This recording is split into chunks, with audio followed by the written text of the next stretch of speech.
Mike's wife gave him the look again. His phone had been buzzing all night with eBay notifications and messages from his hobby friends. He had promised to unplug, but here he was, glued to the screen, chasing another deal. "Just one more minute," he muttered. But it was never just a minute. The hobby was taking over his time, his finances, his relationships. It wasn't collecting anymore. It was consuming. That night, he made a decision. Set boundaries. Collecting should add to his life, not take away from it. Ridiculous fondling cardboard.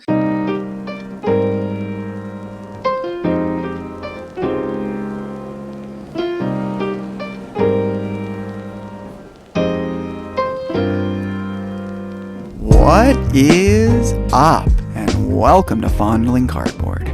I'm your host, Mike Lakusta, aka the Golf Card Collector. This is the 12 Rules for Hobby series, where I take the powerful lessons from Jordan Peterson's 12 Rules for Life and break them down, helping you become a better collector and, more importantly, a better version of yourself, both in the hobby and in life. In the last episode, we talked about listening without judgment, and maybe Mike should listen to his wife. And that brings us to rule number 4, set boundaries. Protect your time, finances, and relationships in the hobby and in life. When the hobby takes over any of those aspects, it can really feel like a trap. I mean, another cliche, too much of a good thing, really is suitable for the hobby, because card collecting should be fun and feel fulfilling. It can spiral into an obsession if you don't set those limits. I think a lot of collectors, well, you know what? I'm just going to speak for myself. I struggle with time management, spending too much time, hours a day, maybe not hours on eBay, but hours in hobby participation to some degree, thinking about it, or looking at my cards or on my phone, social media, and, those lucky times of the year where I happen to be able to go to a card show. And those sorts of things can get in the way of other responsibilities. Financial discipline is another thing that I've personally struggled with. Overspending on cards or just not planning well enough, justifying it as an investment without a real plan of actually selling that card, and identifying as a collector rather than an investor. Those situations don't even make sense because it's so hard to actually pry the cards out of my hands. And relationship strain. I'm not gonna beat around the bush. My wife's not the biggest fan of card collecting in general, just because I can tend to get a little bit obsessed about things. If I'm really excited and interested in the hobby, I tend to spend too much time on it. I stay up late to record these podcasts. I do all those other time management and financial discipline things that I mentioned earlier. And if I don't set boundaries, the hobby can consume me rather than enhancing my life. But guess what? There is an antidote. By setting boundaries, it can be a healthy hobby for me, and byproduct, my wife might get on board. The most important thing is finding balance. And that starts with setting a hobby budget. So determine a monthly or yearly spending limit so that the hobby stays enjoyable and it doesn't create that financial stress. And then controlling your screen time is really challenging, because I think nowadays everybody's addicted to their phone, whether they're in the hobby or not. So if you're constantly checking auctions at dinner time or scrolling through Facebook groups at night when you should be going to bed, set some specific hobby hours and stick to them. And if it's really hard for you to actually have the discipline to do that yourself, something that I've done is set timers or alarms at certain times of the day. You can do it two different ways. One would be having an alarm for certain times of the day that you can allow yourself to check your phone, or the opposite, which would be setting times of the day, whether that's a certain time to start your work or a certain time to start getting ready for your bed. And when those alarms go off, no more hobby time.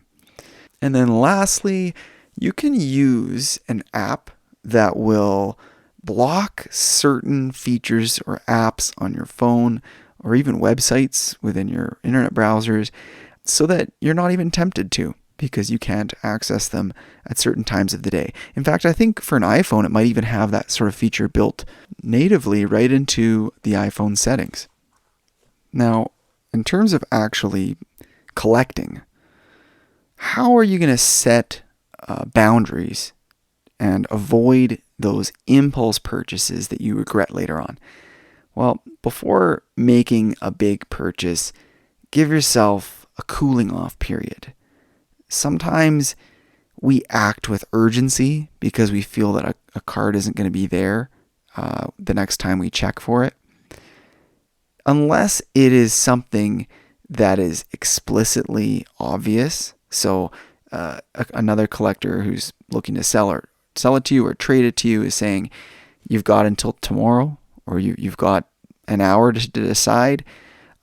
Or if it's a card that you've literally never seen on eBay, unless it's one of those kinds of extreme situations, all of that sense of urgency is in your head.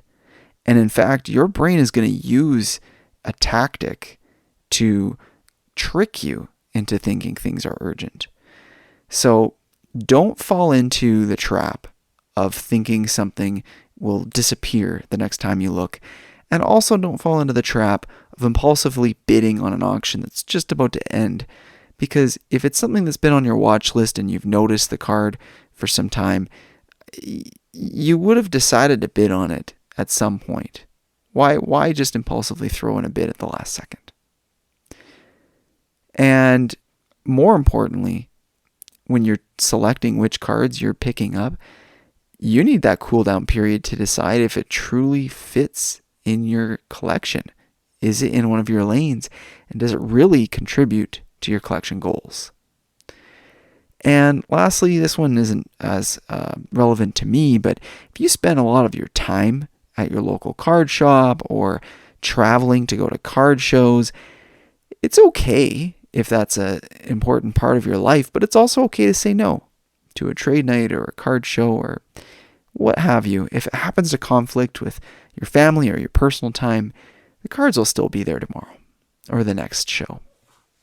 Now, I mentioned my wife earlier, and that makes me think about boundaries with other people, protecting your relationships. So, of course, if you have a partner or a spouse, it's important to be honest and communicative about your hobbies with them, communicating your limits, and if there is some kinds of disagreements, then reaching a compromise, whether that's finances or time, and that's spending time together or spending time separately in your hobbies.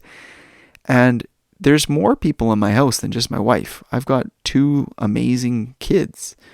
Both of them are boys that I hope someday will enjoy collecting, and they actually have, their little card boxes, and they do enjoy collecting to a degree.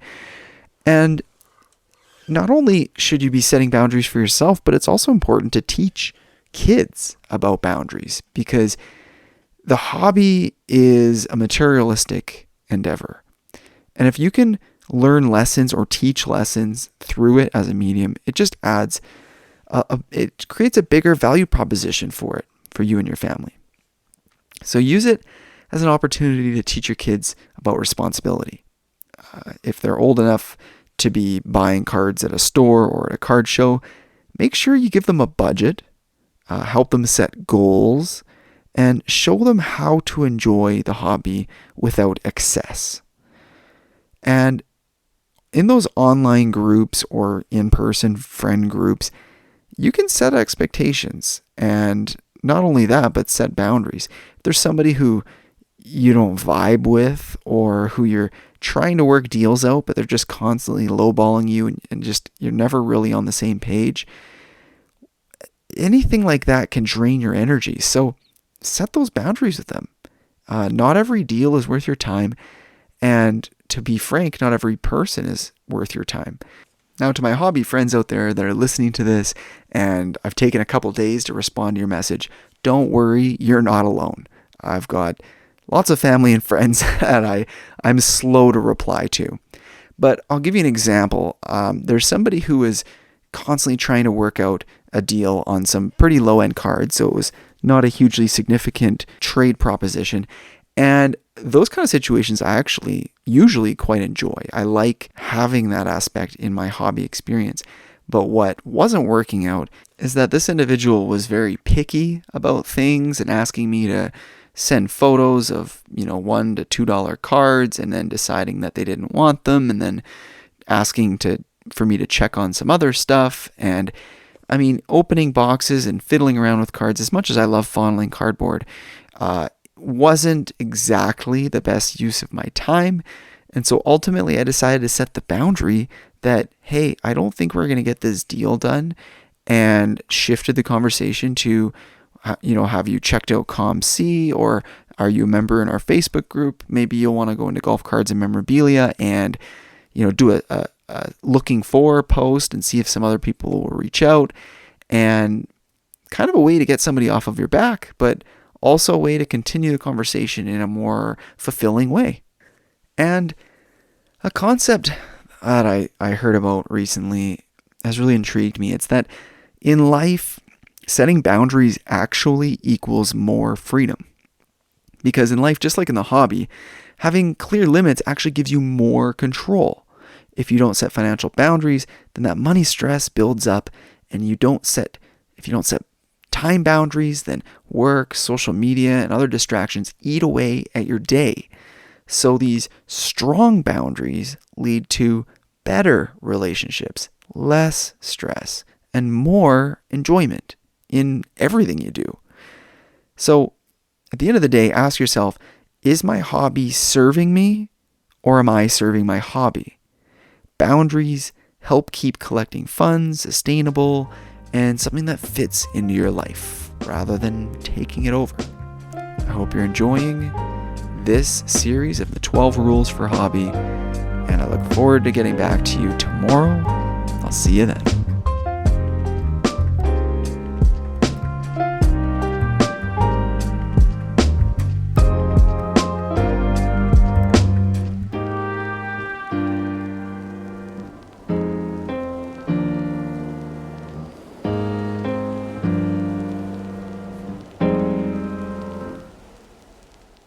Ridiculous golf card collector.